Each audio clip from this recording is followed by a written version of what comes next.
Hello friends, how are you all? I hope so all are good. So yesterday we will finish our chapter up to filtration. So our today topic is evaporation.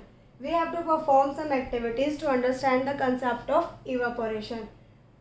Yesterday also we performed 2 or 3 activities to understand the concept of science, because separation of substance is totally based upon the concept of water. It's totally based on the concept of dissolution of water. How to mixture are dissolved into each other and how to mixture make different separate layer on one liquid over the second liquid. So yesterday class was finished and I think so all concepts are clear. So today class is evaporation. We have to perform one activity. 2 spoons of salt we have to stir in 1 glass of water. We will take 2 spoons of salt and mix in 1 glass of water. Do you see any change in the color of the water? No, there is no change in color of water, because when we add some salt in the water, there is no change of color, because salt is also in color white and water is colorless. So there is no color in water. Can you see salt in water in a beaker after stirring? When you stirring the salt and water regularly, can you see some salt in your glass, or you can say in your beaker? No, there is no salt. There is no salt. Only there is a pure solution of salt plus water, which is totally clear solution. Let the water boil away. Again you will put the water on a, you can say you will put the beaker on heat for water boiling. This is the beaker having salt plus water solution of salt plus water, and now we will put it on a heat. So what happens when you put the water on a heat, or you can say to boil the water, or you can say boil the solution of salt plus water? The process of conversion of water into vapors is known as evaporation. When you give heat to water, the water will change in the form of water vapors.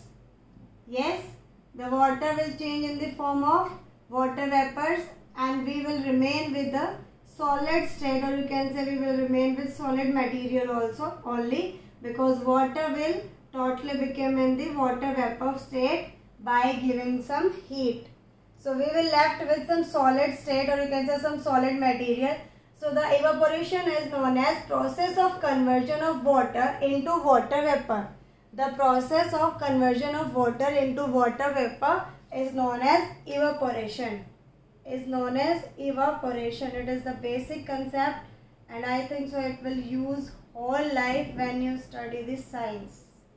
It is the main concept of this science. Evaporation, condensation, both are very important. Evaporation takes place continuously whenever water is present. Wherever there is water is present and sunlight is there, then evaporation will take 100%ly, because it will never stop. It will remain continuously in each and every place, in every condition. Only the main condition is sunlight should be present there. Without sunlight there is no evaporation, because heat must be there. Either you will have natural heat or you will give the artificial heat. So evaporation takes place continuously whenever water is present. So let's think, salt comes from, we will eat salt in our day-to-day life. Without salt we will suffer from any deficiency also, like iodine deficiency, or you can say thyroid or some disorder also suffer. So where salt come from? Salt is come from sea water. We will get salt from sea. Don't be shocked, we will get salt from sea. Sea water contain many salt in it. You can say sea water is mixture of salts. There are so many salts present in sea water. One of these salt is our common salt, which is used in our home, in our day-to-day life. So sea water is allowed to stand in a shallow pit. Not all, you can say, whole sea will get evaporated and we will get salt. No, this is not the correct method. We will make a shallow pit, where there are so many shallow pits near the sea. You can say in Bombay or in Goa, which are the on the beach areas, where sea is present. So we will make shallow pits, and sea water is allowed to stand in shallow pit. Water get heated by sunlight, because shallow pit are large in area and open in the volume. So water get easily heated and get easily evaporated by the sunlight and slowly turn into the water vapor. If sunlight is present, So water automatically turn into the water vapor, and only we will get through a solid state, or you can say solid salt. Through evaporation we will get the solid salt. Few days water evaporate completely and leaving behind the solid salt. This process will take some time because shallow bed is large in size. A huge volume of water is there. So huge volume of water will evaporate slowly due to sunlight. We will not give any artificial heat to these things. Only natural heat will be there. So water evaporates slowly and completely after few days, and leaving behind this solid salt, we will get this salt from here. We will get salt from seawater. We will get salt from seawater by the process of evaporation. So evaporation is very important topic in our day-to-day life also, because salt is very important, you can say essential thing in our kitchen, and we will get this from by the process of evaporation. Common salt is obtained from mixture of salt by purification. This salt, when you get solid state, this is not purified. After that also common salt will get some purification methods, and then we will get it at our home, or you can say at our shops. Clear here? Let's give a review again. Evaporation. Take 2 spoons of salt and mix in a glass of water. Stir well. Did you see any change in color? No, there will not change in color. There is nothing in this solution also. It is very clear solution. Let then take the beaker on a heat and see what happens. There the water will convert into the water vapor, and that evaporation take place, and we will left with the solid material, and which is known as the process of evaporation. Evaporation take continuously. There is no break in evaporation until and unless there is sunlight. Evaporation will take place whenever there is water is present. Then next question is, salt come from? Where we will get salt? Salt we will get from seawater. Seawater contain many types of salt mixed in. One type of salt is common salt, which we want to take in our day-to-day life. See, water is allowed to stand in shallow pit. Water get heated by by sunlight, and slowly turn into water vapor through evaporation. And now after few days we will get some solid salt. After some purification methods, or you can say further purified should be there in factories, or you can say in miles, some whatever will be there. Common salt will be obtained from the mixture of salt by purification. Take a look up to here. So up to, you can say, evaporation, it is clear to all of you. So our next topic is, how can we use more than one method for the separation of mixture? Because sometimes there is a you can say situation when one method is not sufficient to separate the mixture of components, or you can say component or mixture we cannot separate by using one method. So we will use more than one separation method. So let me take the example of salt and sand mixture. Let me take the mixture of some salt and sand in a beaker. We will mix some sand and salt. We will mix some sand and salt in this beaker. So we want to separate this. Sand and salt both are of the same size particles. So we will not use the hand picking, winnowing, thrashing, or no method will be applied here. So we will use evaporation, filtration, decantation, sedimentation. Which method we want to use, we will use here to separate the salt and sand. So hand picking is not allowed there. So we will use our sedimentation, you can say decantation, sedimentation, filtration. Whatever we will try. Hidden try method should be applied here. So firstly we will add some water. What we will do, we will add some water in the mixture of sand and salt. We will add some water in the mixture of sand and salt. You can say salt plus sand plus water. This salt plus sand plus water. What will we get through a clear solution or in clear solution of sand, salt and water? So firstly we will allow the water, or you can say allow the solution to without disturbing the solution for some times. After some time what we will see, sand will settle down.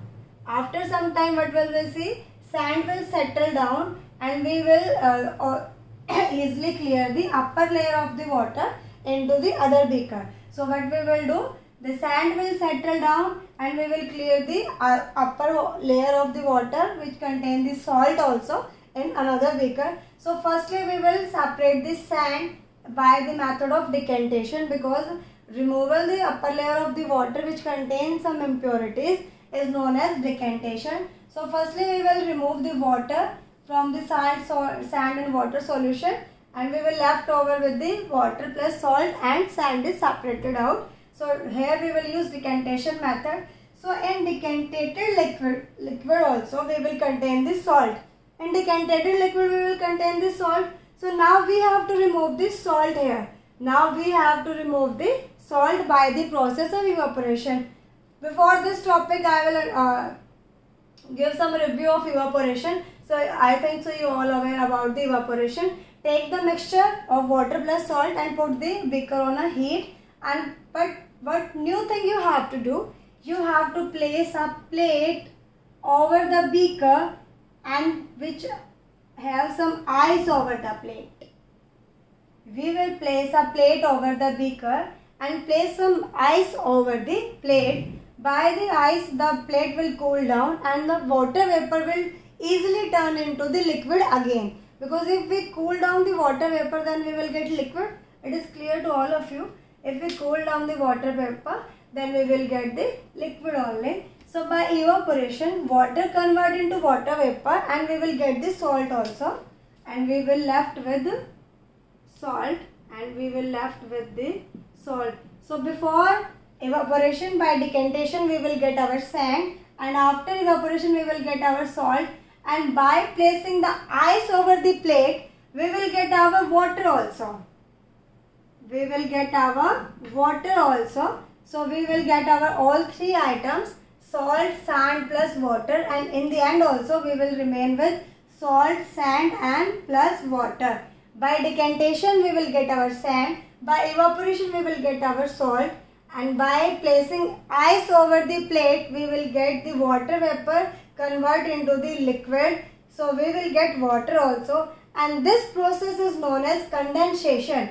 Process of conversion of water vapor into water is known as condensation.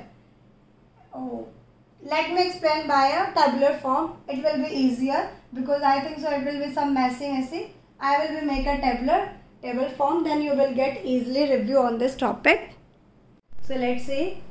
I will make a table which will make the easy to understand the topics. Firstly we have to take salt plus sand plus water. Left for some time. We will left the solution for some time. After that what we will see? Sand will settle down. Sand will settle down, and plus we will get the water plus salt solution, and by decantation we will remove this layer of water easily into the other beaker, and this firstly we will get the sand from the solution. After decanted water also we will put the decanted water on the heat, and the process is evaporation. Now what by heat if we give heat to the water solution, evaporation should be take. So by taking place evaporation, water will turn into the water vapor. Water will turn into the water vapor plus salt will remain in the beaker. Water will left in the form of water vapor, and we will get the salt also. Firstly we will get sand, and now we will get salt in the solid form, and now water present in the water vapors. So we will put some ice on the plate of the beaker. By putting the ice, we will get liquid. By putting some ice on the plate of the beaker, we will get liquid, and this process is known as condensation. If they change the water vapor into the liquid again by putting some ice is known as condensation. So conversion of water vapor into liquid is known as condensation. Conversion of water into water vapor is known as evaporation, and by removing the upper layer of water having some impurities known as decantation. So clear up to here? Take a look. So this is our last topic of our chapter. Can water dissolve any amount of a substance? Yes, we know that some substances are soluble in water. Can up to unlimited extent? No, there is a limit of all things. So let's having an activity. we have 1 glass of water, add 2 spoons of salt in it, we will get a clear solution. Add more salt, then also we will get a clear solution. Add more salt, then we also get a clear solution. But after a point, we will get more salt, the salt will left over at the bottom. We will not get any clear solution. We will get some salt left over at the bottom. And this point is known as saturated point. And this point is known as saturated point. Or you can say saturated solution. That means there is no solubility in water. After this point, there will no soluble of salt in this water. So what happened when we put this saturated solution on heat? What happened when we put this saturated solution on heat? After putting this saturated solution on heat and we will add more salt, then also we will get a clear solution. Then also we will get a clear solution. So after this point, what we have to know, larger quantity of salt can be dissolved in water on heating. Larger quantity of salt can be dissolved in water on heating. That means if we put any solution on heat, then the solubility, or you can say solubility of the substance increases on heating. So when we put this water on heat directly, so we'll add the larger amount of the salt without getting saturated point. We will add more salt, and we will get a clear solution up to extent. Then there is a saturated point. Again when you put it on heat, then there will be no saturated point or no increase in solubility because you will put the water on heating before. Clear? Okay, once more. Water, 2 spoons of salt we have to add, clear solution. Add more salt, we will get clear solution. Add more salt, we will left over at the bottom of some salt particles, and this point is known as saturated point, and this point is known as saturated point. After that there is no solubility of water. So after that what we have to do, we will put this solution on heat, and what we have to see that we will add more salt, then also we will get a clear solution. So this implies that larger quantity of salt can be dissolved in water on heating. So larger quantity of salt can be dissolved in water on heating. That means heating increase the solubility of solution. Heat increase the solubility of solution. If you put the solution on heat, then the solubility of solution increases. This is the last topic and our chapter is finished. So revise this chapter. Tomorrow we will discuss the question answer of exercise. Revise this chapter. This is lengthy chapter and very important. So interesting topics. So please revise. I think so all method of separation are applied in our kitchen also. So use this method. Try this which are available at our homes and revise this chapter. Tomorrow we will discuss the exercise of this chapter. Thank you.